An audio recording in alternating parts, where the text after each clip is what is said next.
there is no set sector that this is suitable for or not suitable for. It is suitable for any environment that has touch points. And those touch points are your door handles and your handrails and your light switches, the things that we've all become very familiar talking about over the last 12 months.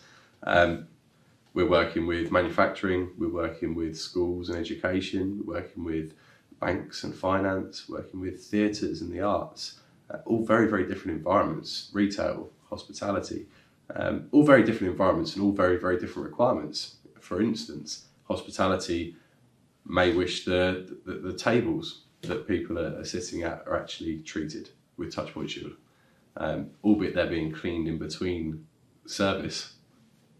That's giving them that additional layer of protection, that additional layer of confidence to entice people through the doors, to generate that revenue for their business. So an office environment may not have that issue. They may want to treat some hot desks that are being used by different people, but in other scenarios, desks are allocated. So actually the only person that's ever touching that desk is that one person.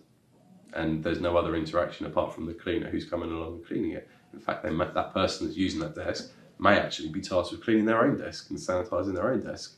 In which case, do you need to treat that with Touchpoint Shield? Probably not. There are better places within that environment where the transmission is higher, high transmission points, your toilet doors, your toilet handles, your sinks and your taps in the toilets, the corridors and the handrails, where lots of people are interacting with the same surfaces.